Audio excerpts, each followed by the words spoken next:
আসসালামু আলাইকুম প্রিয় খামারি ভাইরা, দেশ এবং প্রবাস থেকে যারা আমার ভিডিওটি দেখছেন সবাইকে আমার ভালোবাসা এবং শুভেচ্ছা।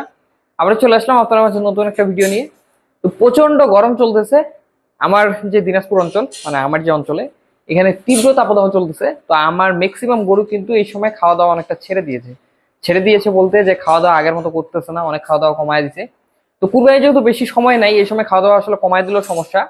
তো আমি আসলে এখন যেহেতু গরুগুলো একটু কম খাচ্ছে আর প্রচন্ড গরম, তো আমি এদের একটু বিউটাফসফিন গ্রুপে ইনজেকশন করব, মানে মেটাবলিজম যাতে বৃদ্ধি পায়, আপনার হজম ক্রিয়াটা যখন বৃদ্ধি পাবে, মানে এই ক্যাটাফস দিলে এটা যেহেতু বিউটাফসফিন গ্রুপে ইনজেকশন, এটাতে যেটা হয় মেটাবলিজম ক্ষমতা বৃদ্ধি পায়, অর্থাৎ হজমটা ভালোভাবে হয়। তো হলে কিন্তু ক্ষুধাটা একটু লাগলে আপনার খাওয়া দাওয়াটা মোটামুটি অনেকটা ঠিকঠাক চলে আসে। তো গরুগুলোকে আমি এখন ক্যাটাফস করব, এতে যদি আমার খাওয়াটা বাড়ে। আমি এর আগে এইভাবে করে ক্যাটাফস করছি এবং আমি এটার বেনিফিট আসলে পাইছি। আমার গরু খাওয়া দাওয়া ছেড়ে দিলে ক্যাটাফস করলে আমার কিন্তু খাওয়া দাওয়াটা চলে আসে, অথবা রুচি চলে গেলে যদি ভিটামিন বি কমপ্লেক্স দেই সেক্ষেত্রে রুচিটাও চলে আসে। তো আমার গরুর আসলে রুচির কোনো সমস্যা নেই, রুচি আছে, কিন্তু যেটা সমস্যা যে প্রচন্ড গরম ধকল, তো এই জন্য আসলে খেতে যাচ্ছে না। তো হজমটা ভালো হলে অবশ্যই ভালো করে খাবে। তো আমি আমার যে গরুগুলো আছে এগুলোকে প্রত্যেকটাকে বেশি করে না দিলে, তো যেহেতু ক্যাটাফসের নিয়ম হলো প্রতি 100 কেজির জন্য 10 সিসি, ওই হিসেবে অনেক, মানে অনেকটাই দেওয়া যায়।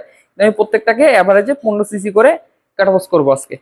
তো চিন্তা করলাম যে ভিডিওটা আপনার মাঝে শেয়ার করলে এখান থেকে হয়তো বা আপনাদেরও, যাদের যাদের এই সমস্যা হচ্ছে, এইভাবে করে কিছু করলে যদি এখান থেকে সমাধান পেতে পারেন।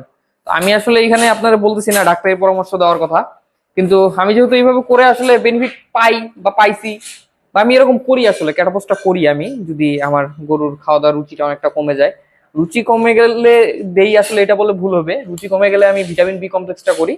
ক্যাটাপসটা দিই আসলে যখন একটু হজম ক্রিয়াটা খারাপ হয়, অথবা আপনার খাবারের সাথে দেখি যে গোবরটা আপনার ঠিকঠাক আসতেছে না, বা গোবরের সাথে বিভিন্ন ধরনের খাবার চলে আসতেছে, এই ধরনের সমস্যা দেখলে আমি কিন্তু তখন ক্যাটাপস গুলো করি। তো এখন করতেছি যে তীব্র গরম, বেশি দিন কুরবানি নাই, এই সময় গরু খাওয়া দাওয়া ছেড়ে দিলেও সমস্যা। আর যেহেতু কুরবানি বেশি দিন নাই, এই সময় আসলে ক্যাটাফস একটু করলে গরুগুলা খাবারটা একটু বেশি করে খাবে। তো খাবারটা বেশি করে খাইলে একটু হলে ওজনটা আসলে বেশি বাড়বে। যেহেতু সামনে কুরবানি, এখন যতটুকু মাংস বাড়ানো যায় ততটুকুই আসলে লাভ। কারণ কুরবানিতে আপনি যে দামটা পাবেন সারা বছর আসলে সেই দামটা পাওয়া যায় না। তো কুরবানিতে সবাই চেষ্টা করে গরুর শরীরে একটু মোটামুটি ভালো মাংস লাগানোর, তাতে যদি একটু দামটা ভালো পাওয়া যায়। তো আমিও আসলে এর ব্যতিক্রম কেউ না, আমিও চিন্তা সেটাই করি যে যতটুকুই মাংস লাগাইতে পারি, যদি 5 কেজি মাংস বেশিও লাগাইতে পারি। 5 কেজির দাম বর্তমান কুরবানিতে ছোট গরু 5 কেজি মাংস 5,000 টাকা পড়ে যায়। তো 5 কেজি বাড়িতে বললো একটা গরু 4-5 হাজার কিন্তু বেড়ে যায়। তো এইটাই হলো কথা আর কি, যে যেভাবেই হোক গরুকে খাওয়া দাওয়া ঠিক করায় যদি 4-5 কেজি ওজন বাড়ানো যায় সেটাও অনেক। কারণ 4-5 কেজি ওজন বাড়াইলে আপনার কিন্তু 5,000 খরচ হবে না, কিন্তু 5 কেজি ওজন বাড়াইলে বর্তমান কুরবানিতে ছোট গরু যেগুলো 100 কেজির নিচে থাকবে, এগুলোর এই বছর ইনশাল্লাহ আমার মনে হয় 1,000 টাকা কেজিতে কিনতে হবে। 2 মনের গরু আপনারা 80 দিয়ে কিনতে হবে, আপনারা দেখে নিন। কারণ গতবারেই আমি 2 মনের গরু মোটামুটি 70 দিয়ে বিক্রি করছি, মানে 35,000 মন। আমার তো মনে হচ্ছে এবার 40,000 মন যাবে। তো আমার এই গরুগুলা প্রত্যেকটাই কিন্তু কম বেশি আপনার খাওয়া দাওয়া অনেকটাই কমায় দিছে।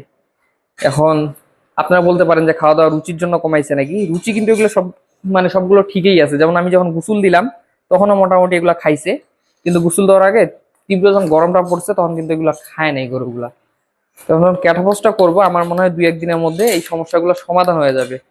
কারণ পেটে যখন হজমটা ভালো হবে আর পেট যখন খালি হবে তখন কিন্তু এমনিতেই ক্ষুধাটা লাগবে, আর ক্ষুধা লাগলে কিন্তু গরু খাবে। এই যে দেখেন গরু কিন্তু আমাকে লাথি মারলো পিছন থেকে। তো এই যখন গরুকে ইঞ্জেকশন গুলো দিবেন, এই জিনিসগুলো কিন্তু খেয়াল রাখতে হবে। যেমন এই যে মোটামুটি এই সাইড থেকে ইঞ্জেকশনটা করলাম, এখন কিন্তু ও লাথি দিলেও আমাকে লাগবে না, কারণ ও লাথিটা পিছন দিকে দিবে, আর আমি কিন্তু প্রথমে এসেই পিছনে দাঁড়িয়েছিলাম, যার ফলে ও লাথিটা আমাকে দিতে পারলো।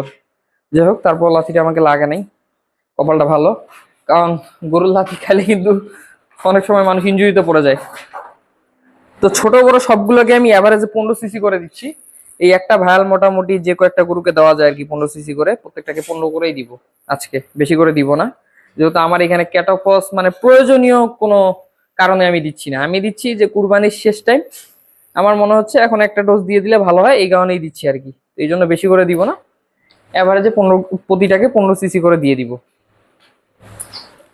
তো এইটাকেও যদি আমি দেই, যেমন এটা লাইভ ওয়েট কিন্তু প্রায় 300 কেজি হবে, 300 কেজি লাইভ ওয়েটের গরুকেও আমি এখানে 15 সিসি দিচ্ছি। আর এই গরুটা আসলে প্রচন্ড ভয় পায়, বলার মতো না এতটা ভয় পায়। ভিডিওটাও কাট করবো না আজকে, মানে পুরো ভিডিওটাই আপনাদের দেখাচ্ছি যাতে আপনাদেরও সুবিধা হয়, আর আমারও ভিডিওটা এডিট করার সময় না লাগে আর কি। একেবারে নন কাট ভিডিও ছেড়ে দিব আজকে। তো দেওয়া শেষ, আরো কিছু গরু আছে, ওই গরুগুলাকেও দিব। তো আসলে ভিডিওটা আপনাদের তো সব গরুগুলোকে দিয়ে দেখানোর মাধ্যমে ভিডিও বড় করার আসলে প্রয়োজন মনে হয় না আমার, কারণ এতে আপনাদেরও সময় অনেকটা অপচয় হবে। তো এই যে আমি গরুগুলোকে ক্যাটাফস করলাম, আপনাদেরও যদি ইচ্ছে হয়, আপনারা যেহেতু সামনে কুরবানি বেশি দিন নেই, গরু কয়েকদিন পর বিক্রি করবেন, এখন একটা করে ডোজ ক্যাটাফস মেরে দিতে পারেন। যেহেতু এটা বিউটাফসন গ্রুপে ইনজেকশন ক্যাটাফসটা, এটা কিন্তু কোনো ক্ষতি নেই, আপনি আজীবন মারতে পারেন, কোনো ক্ষতি নেই, প্রতিদিন মারতে পারেন, তাও ক্ষতি নেই। কিন্তু আমি প্রতিদিন মাইনে আমি প্রত্যেকটা গরুকে 3-4টা করে ডোজ এর আগে দিছিলাম, আর আজকে আবার একটা করে দিলাম। আপনার ইচ্ছে হলে আপনারা দিতে পারেন। এই সময় যদি দেন আমার মনে হয় খাবার রুচিটা একটু বাড়বে, আর যদি রুচিটা বাড়ে ইনশাল্লাহ তাহলে তো ভালোই, আপনার হজম ক্রিয়া যেহেতু বৃদ্ধি পাবে, খাবারটা ভালোভাবে হজম করতে পারবে, কাজে পুষ্টিটা ভালোভাবে কাজে লাগবে। কারণ আমরা 1 কেজি চালের ভাত যদি খাই, খাওয়ার পর যদি সেটা যদি হজম না করতে পারি, তাহলে তো সেই ক্যালোরিটা আমরা পাবো না।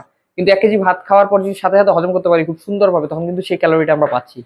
তো এই ক্যাটাফোসটা দেওয়ার ফলে যেটা হবে, হজমটা বৃদ্ধি পাবে, ক্যালোরিটা বাড়বে। মানে ক্যালোরিটা বাড়বে বলতে হজমটা যখন বৃদ্ধি পাবে, ভালোভাবে হজম করবে, যে খাদ্যের ক্যালোরিগুলো গরুটা পাবে শরীরে, আর ক্যালোরি যখন পাবে সেই প্রোটিন থেকে মাংস উৎপাদন হবে, সবকিছুই সেখান থেকে সে পাবে এবং সুন্দরভাবে কিন্তু গ্রোথটা বাড়বে। তো আমার মনে হয় ক্যাটাফোসটা দিলে এই সময় ভালোই হবে, কারণ যত হজম করতে পারবে তত শক্তি উৎপাদন করতে পারবে, আর যত শক্তি উৎপাদন করতে পারবে তত মাংস উৎপাদন করতে পারবে। তো এই জন্য আপনারা শেষ টাইমে একটা ডোজ দিয়ে দিতে পারেন, 2টাও দিতে পারেন, কিন্তু আমি একটাই দিব, আমি আর দিব না, আমি আজকেই শেষ। আপনারা চাইলে একদিন দিতে পারেন বা চাইলে 2 দিনও দিতে পারেন, আসলে এটা কোনো ক্ষতি নেই দিলে। তো ভিডিওটা যারা দেখলেন এতক্ষণ ধরে, আপনারা মনে হয় যে ইনশাল্লাহ কোনো সমস্যা হবে না ইঞ্জেকশন দিতে। আর আমি তো ইঞ্জেকশন কিভাবে দিতে হয় এই ভিডিও আপনাদের এর আগে বারবার দেখা দিচ্ছি, কোন জায়গায় ইঞ্জেকশন করবেন। যদি না করতে পারেন সেই ভিডিওগুলো দেখতে পারেন। তো ভিডিও যদি ভালো লাগে অবশ্যই চ্যানেলটা সাবস্ক্রাইব করেই রাখবেন, পাশাপাশি ভিডিওটাতে একটা লাইক দিয়ে রাখবেন। সবাই ভালো থাকবেন, সুস্থ থাকবেন, আসসালামু আলাইকুম।